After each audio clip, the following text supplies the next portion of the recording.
Hi, I'm Joy Curry. I'm the teacher librarian at Everett High School in Lansing, Michigan. And the Library of Michigan selected Everett High School Library as the model school library for the 2021 school year. In any other year, I would be so excited to invite you personally to come see our library program. But then COVID. So instead of inviting you to physically come to our library, I'm inviting you to come virtually. I would love to give you a tour of our library and our programs, tell you a little about our crazy remodel we're in the middle of, and give you some information about what we're all about. So welcome to the Everett Library. So Everett High School has about 1,500 students and 150 faculty and staff.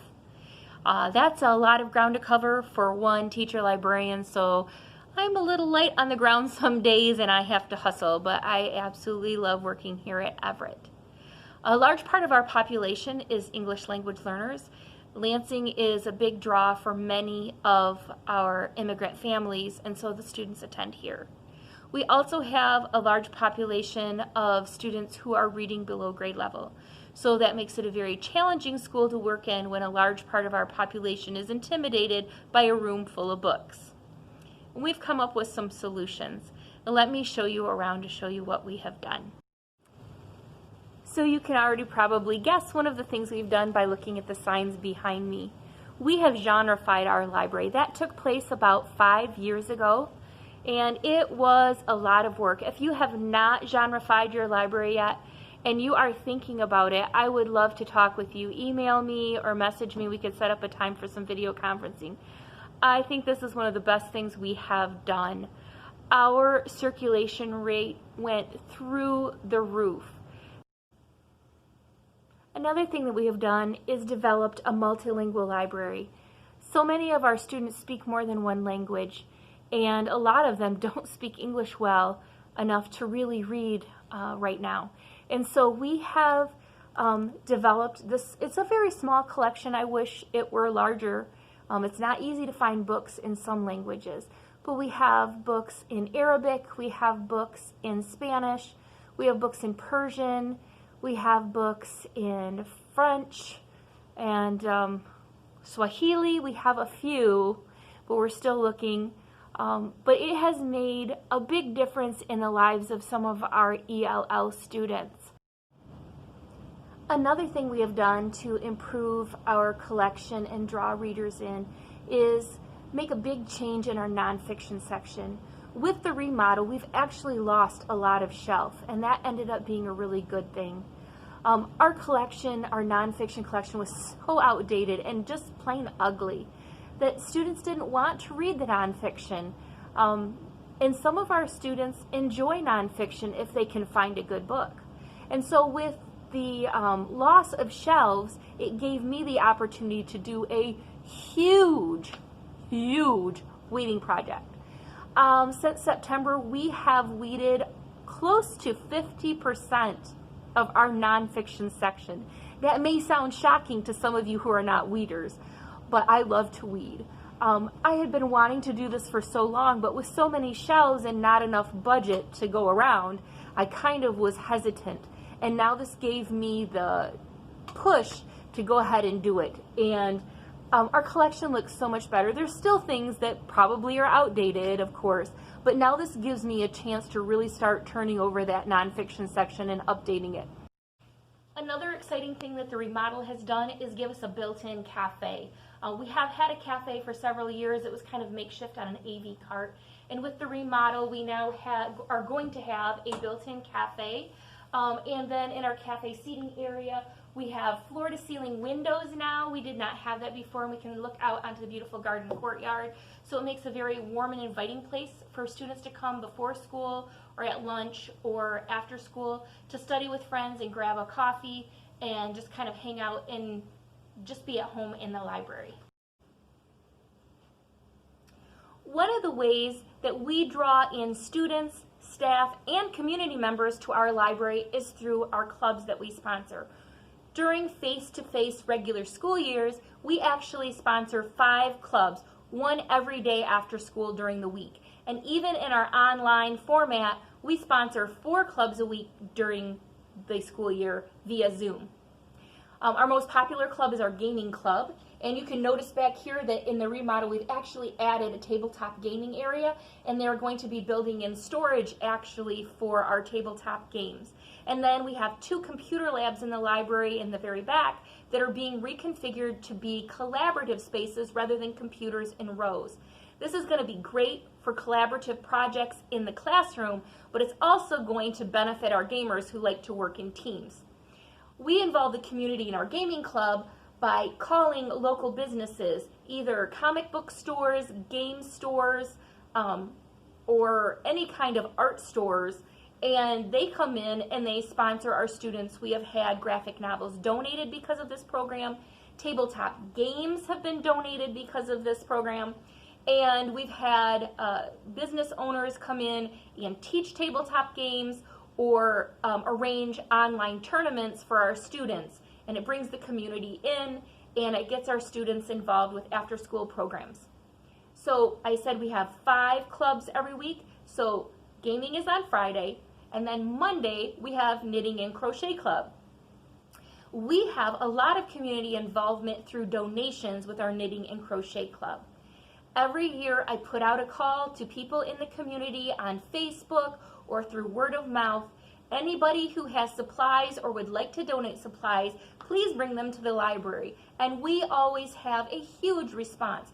We have more yarn and needles and pattern books than we can give away to our club members.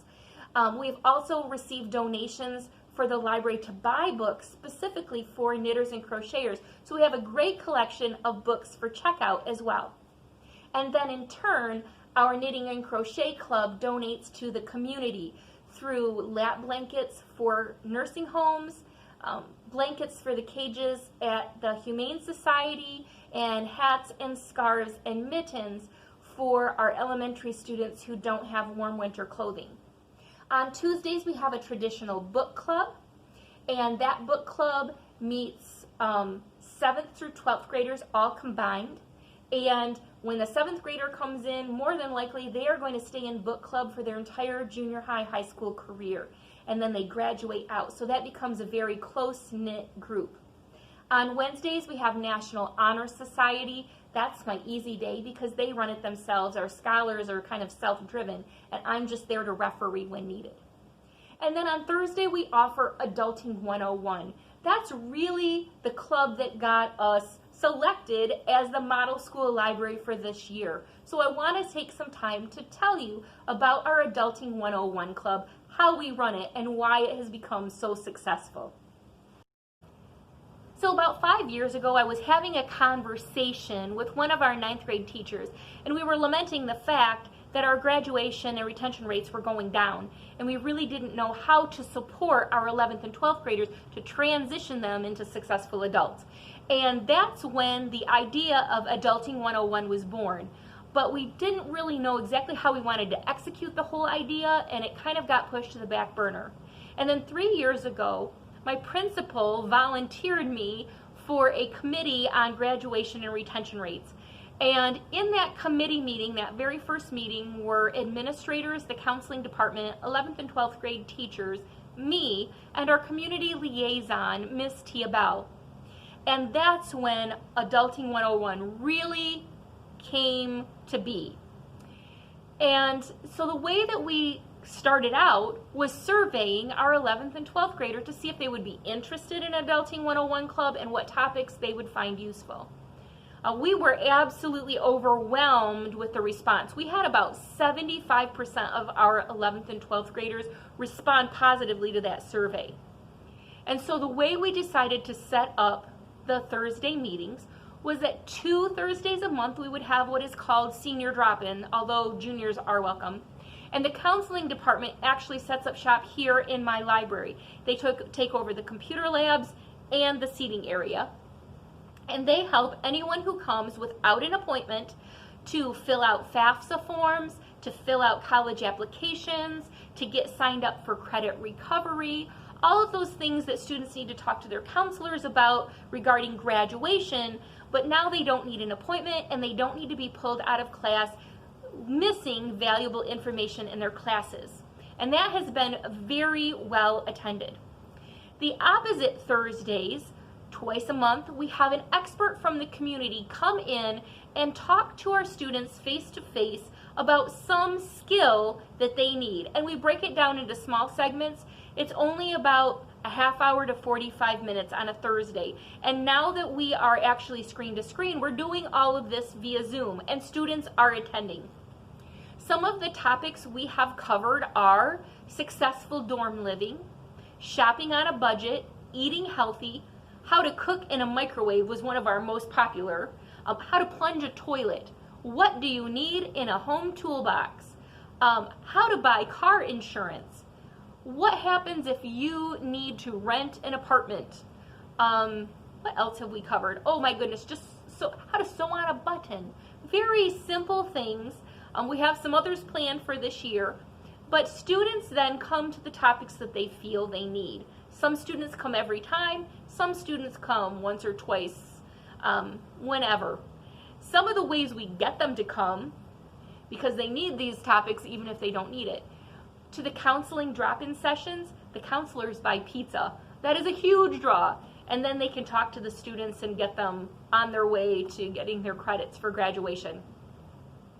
On the days when we have the experts come in and talk, we have door prizes, and they are good door prizes. I mean good door prizes.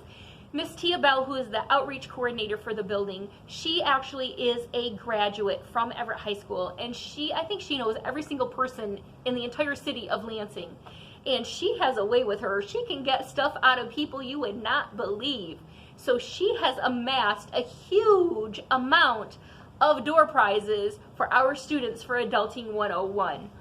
And so if you attend, you can get in the drawing for a door prize. We have also come up with little punch cards last year, and if you are attending 9 of the sessions with an expert, then you get your card punched 9 times, and then you can turn your card in and you can go to prom for free. Now that we're face-to-face, that one has kind of thrown out the window, but I am looking forward to implementing that again next year. That was super popular, and the kids were really excited about that. And then they came and learned a lot. So you may be asking, how did I get all these community members to come in and be willing to talk to our students or donate stuff to our program? I have no magic solution. I have a down and dirty solution, and it's just as simple as cold calling. So this is how we do it. I look at the list of topics we might want to cover during the school year, and then I Google. So that very first year, the first topic we wanted to cover was insurance. So I just Googled insurance agencies Lansing, and then I looked at the Google map and found the insurance agency that was closest to our school building. That happened to be Miss Stacy Lewis. And that was like an epiphany that this is really going to work. I called her, and immediately she was excited. Lo and behold, she was an Everett graduate, and she is now a successful businesswoman who owns her own insurance agency right in the Everett neighborhood. Not only has she come every single year with a ton of swag for our students and some great information, she has actually become a mentor to several of our young women who are looking up to her as a woman of color who owns her own business in our own neighborhood.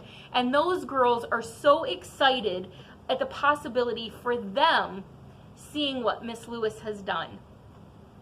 And so cold calling has worked for me. Very rarely do I get a definite no. If I don't get them to come in and talk, they are almost always willing to donate something, whether it's an actual item or monetarily, so we can buy items for our program. Cold call. If I send an email it's easy to ignore, but you can't ignore me on the phone or standing face to face with you in your business. That's the way to get community involvement.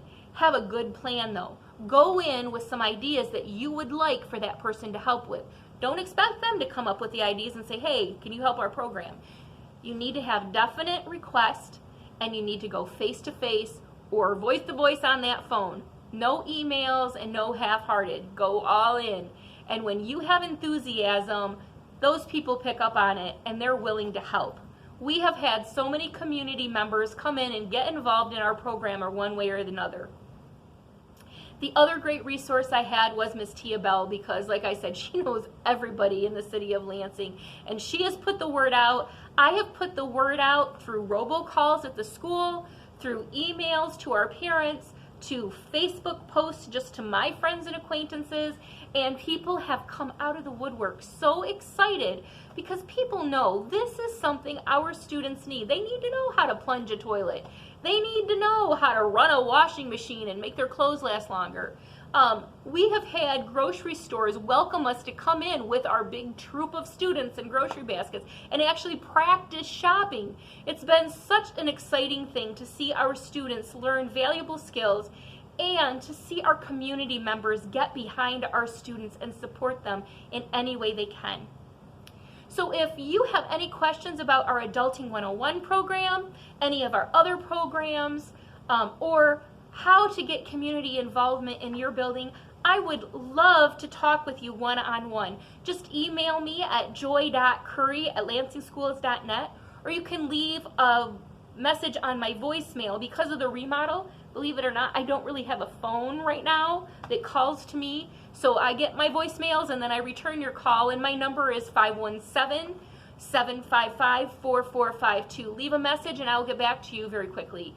I would love to talk with you via FaceTime or Zoom and discuss how your library could do Adulting 101 or have community involvement as well. I look forward to hearing from you, and have a great rest of your school year, and thank you for visiting Everett High School Library.